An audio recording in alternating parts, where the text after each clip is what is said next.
नमस्कार, मैं हूं अजय कुमार और आप देख रहे हैं द देसी अड्डा। हमारे साथ है द देसी अड्डा के बड़ी संपादक राकेश तिवारी। देखिए, बिहार में विधानसभा के 4 सीटों पर उपचुनाव की घोषणा होने के साथ ही आज से नामांकन की प्रक्रिया भी शुरू हो गई है।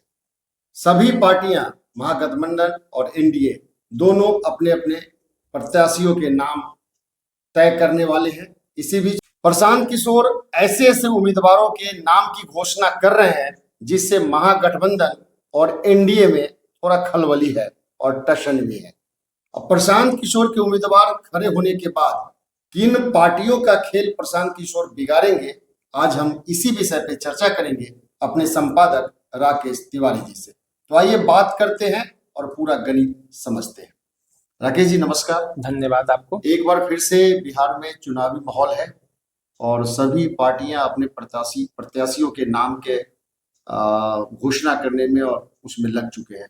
इसी बीच खबर है राकेश जी कि प्रशांत किशोर भी अपने उम्मीदवार खड़ा कर रहे हैं और खड़ा करने के साथ ही कुछ पार्टियों में जो है वो खलबली सी मच गई है। क्या कुछ खेल बिगाड़ पाएंगे? देखिए अजय जी, प्रशांत किशोर बिहार के 4 सीटों पर अपने उम्मीदवार उतारने वाले हैं, जी ये बात तय है। और उपचुनाव में जिन सीटों पर चुनाव हो रहे हैं, इमामगंज, तरारी, बेलागंज और रामगढ़, इन चारों सीटों पर एनडीए और महागठबंधन के उम्मीदवार लगभग फाइनल हो चुके हैं। उनकी आधिकारिक घोषणा नहीं हुई है, जी लेकिन ये पूरी तरह से ये तय हो चुका है कि यही प्रत्याशी होने जा रहे हैं। लेकिन इस बीच प्रशांत किशोर ने अपने 2 उम्मीदवारों को चुनावी मैदान में उतारा है, एक तो तरारी से और दूसरा बेलागंज से। इन दोनों के नाम को यदि आप जानेंगे, और लोग जान भी रहे हैं, तो ऐसा लग रहा है कि प्रशांत किशोर जो कहे थे ठीक उसी पर वो अनुपालन कर रहे हैं। उन्होंने कहा था कि सही लोग, सही सोच और सामूहिक प्रयास से व्यवस्था बदलेंगे। जी तो लोग तो वो सही चुन रहे हैं, और लोग वैसे चुन रहे हैं जो आज तक राजनीति के लाइमलाइट में नहीं रहा है और न पार्टी बदल के इधर से उधर आया है। तो एक तरह से देखा जाए तो प्रशांत किशोर ने जो बिहार की जनता से वादा किया है, उस पर अभी तक वो खरे उतर रहे यानी हैं। आपके बीच के ही लोगों को हम लेके आएंगे। आपके बीच के ही लोग, उसी विधानसभा के लोग और योग्य लोग, ये उनका प्रयास है। आप जब जानेंगे तो पता चलेगा। लेकिन इससे पहले आप जान जाइए कि इन चारों सीटों पर जो प्रत्याशी वो उतार रहे हैं, उससे किस पार्टी का खेल बिगड़ने वाला है। जैसे देखिए, तरारी में एनडीए के उम्मीदवार जो है वो बीजेपी के कोटे से, वहां के जो बाहुबली हैं सुनील पांडे, उनके बेटे विशाल प्रशांत हो सकते हैं। और महागठबंधन के कोटे में ये माले को सीट गई है और यहां से राजू यादव चुनावी मैदान में है। अब यहां से प्रशांत किशोर ने तरारी से रिटायर्ड जनरल एसके सिंह को चुनावी मैदान में उतार दिया है। अब देखिए, एसके सिंह तरारी के ही रहने वाले हैं। एसके सिंह सेना के जवान हैं। जी सेना में उन्होंने उस पद तक अपना सफर तय किया जहां तक, मतलब बिहार में 2 ही लोग आज तक उस पद तक पहुंच पाए हैं, उसमें एक एसके सिंह है। तो बिहार की राजनीति में जब ऐसे लोगों को प्रशांत किशोर लेकर आएंगे, तो उन्होंने जो कहा है, सही सोच, सही लोग और सामूहिक प्रयास, वो दिख रहा है। जी तो तरारी में जो मामला है, वो सुनील पांडे भूमिहार समुदाय से आते हैं, जिसके 75,000 से अधिक वोट है वहां पे। एसके सिंह जो है वो राजपूत कम्युनिटी से आते हैं, और राजू यादव यादव भी हैं, और उनके साथ माले का जो कार्यकर्ता बेस वोट है वो है। माले 2 बार से लगातार तरारी में जीतते भी रहा है। तो देखिए, एनडीए का वोट बैंक लगभग सवर्ण, वैश्य, अति पिछड़ा, दलित आजकल जुट गया है। और इस तरह से देखा जाए तो राजपूत और भूमिहार दोनों जो सवर्ण समुदाय के लोग हैं, उसमें से दोनों में कन्फ्लिक्ट हो रहा है। बिल्कुल।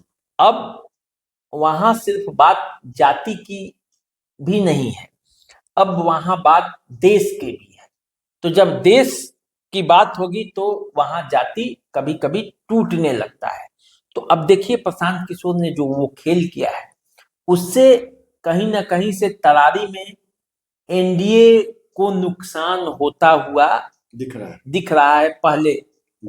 पहले जो प्रथम दृष्टया जो कहते हैं, कानूनी भाषा में कहिए तो, राजनीति की भाषा में कहिए तो, पहले चांस में जो है वो दिख रहा है कि सुनील पांडे के बेटे प्रशांत जो है, विशाल प्रशांत, उनके और एसके सिंह के जो टक्कर होगी उसमें कहीं ऐसा न हो कि राजू यादव का पलड़ा जो है वो सुनील पांडे का जो प्रशांत है उनके बेटे का प्रशांत का टेंशन बढ़ा दिए। दूसरा अब आ जाइए बेलागंज।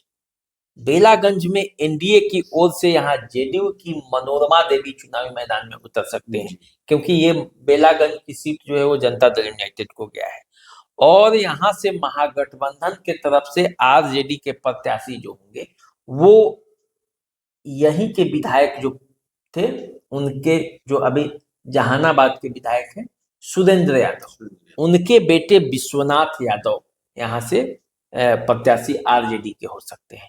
तो दो यादव हैं, और उसके बीच में प्रशांत किशोर ने इसी बेलागंज के प्रोफेसर मोहम्मद खिलाफत हुसैन, इनको चुनावी मैदान में उतार दिया है।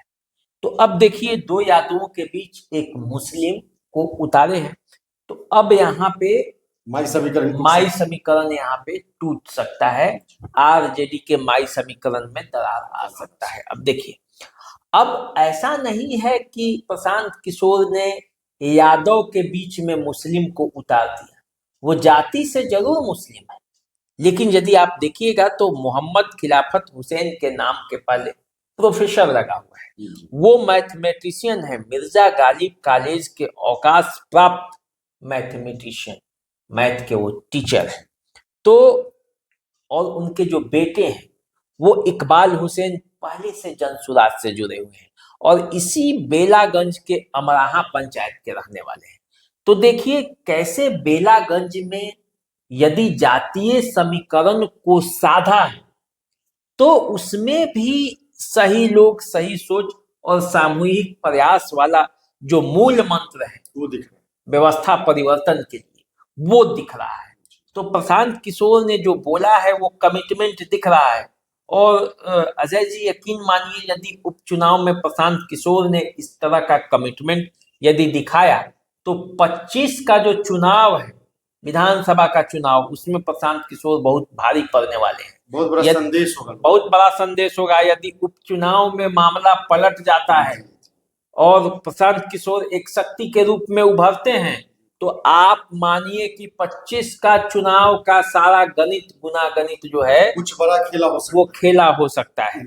तो देखिए बेलागंज में तो उन्होंने मेरे दृष्टिकोण से जो प्रथम दृष्टिया होता है, जो कानून की भाषा में, और प्रथम चांस राजनीति की भाषा में आप देखेंगे तो यहाँ से आरजेडी को नुकसान होता हुआ दिख रहा है, क्योंकि खिलाफत हुसैन जो अपनी पकड़ जो है उनका हर वर्ग में, क्योंकि वो टीचर है और प्रोफेसर है, तो हर वर्ग के छात्रों को उन्होंने शिक्षा दिया होगा और उसका असर आप चुनाव में भी देखेंगे। तो ये दो सीटों पर तो आपने देख लिया जहां पे प्रशांत किशोर अपने उम्मीदवारों का घोषणा कर चुके हैं, एनडीए और महागठबंधन से पहले कर चुके हैं। तो यहाँ दो सीटों पर, एक सीट पर वो एनडीए को और दूसरे सीट पर महागठबंधन को वो नुकसान पहुंचाते हुए दिख रहे हैं। अब जो है प्रशांत किशोर सिर्फ नुकसान पहुंचाने के लिए चुनाव नहीं लड़ रहे हैं, वो चुनाव जीतने के लिए लड़ रहे हैं। और यदि वो चुनाव जीतने के लिए लड़ रहे हैं तो हो सकता है कि समीकरण बदले। तो अब ये देखने के लिए अभी आपको थोड़ा इंतजार करना पड़ेगा। अब इसके बाद आप आइए इमामगंज। इमामगंज से एनडीए के तरफ से प्रत्याशी जो है वो दीपा संतोष मांझी जी, मानी जा रही है कि उन्हें जीतन राम मांझी की पार्टी हम जो है उनके नाम की वो चर्चा है। उनको टिकट देगा। संतोष मांझी की पत्नी है, तो टिकट उनका कंफर्म है। यदि मन बना लिया तो फिर कहीं से रोक टोक है नहीं। यहाँ आरजेडी के प्रत्याशी के तौर पे उदय नारायण चौधरी जो पूर्व विधानसभा अध्यक्ष है वो चुनावी मैदान में उतर सकते हैं। और यदि ये दोनों उतरते हैं तो फिर यहाँ पे अब प्रशांत किशोर किसे चुनावी मैदान में उतारेंगे ये देखना बाकी है। और रामगढ़ में जो उम्मीदवार हैं आरजेडी के, जिनके बारे में चर्चा है, जगदानंद सिंह के पुत्र अजीत सिंह, जी, और बीजेपी के तरफ से जो उनके पुराने खिलाड़ी हैं अशोक सिंह, जो मात्र 420 वोट के से हारे थे चुनाव। तो इन दोनों के बीच में प्रशांत किशोर किसे चुनावी मैदान में उतारते हैं ये देखना बाकी है। तो अब 2 सीटों पर तो कंफर्म हो गया है। 2 सीटों पर जैसे ही प्रशांत किशोर कोई घोषणा करते हैं तो उसके बाद पता चलेगा कि आखिर अब खेला क्या होने वाला है। 4 सीटों पर किस तरह से पाला बदलेगा और 4 सीटों पर किस तरह से खेला होगा। इन 4 सीटों पर किसका किसका खेल प्रशांत किशोर बिगाड़ देंगे ये पता चल जाएगा। तो प्रशांत किशोर के मैदान में आते ही चुनावी दंगल का जो माहौल है ना वो थोड़ा गर्म हो गया है और प्रशांत किशोर इस उपचुनाव में ही चाहते हैं कि अपनी उपस्थिति दर्ज करा दें। तो प्रशांत किशोर ने 2 उम्मीदवारों की तो घोषणा कर दी है और 2 उम्मीदवार की घोषणा करना बाकी है। तो आप देखिए प्रशांत किशोर इस 4 उपचुनाव में किसका खेल बिगाड़ते हैं, इसके लिए आपको इंतजार करना पड़ेगा। तो दीजिए मुझे इजाजत और एक बार फिर आपके बीच हम नई चर्चा के साथ उपस्थित होंगे। नमस्कार। नमस्कार।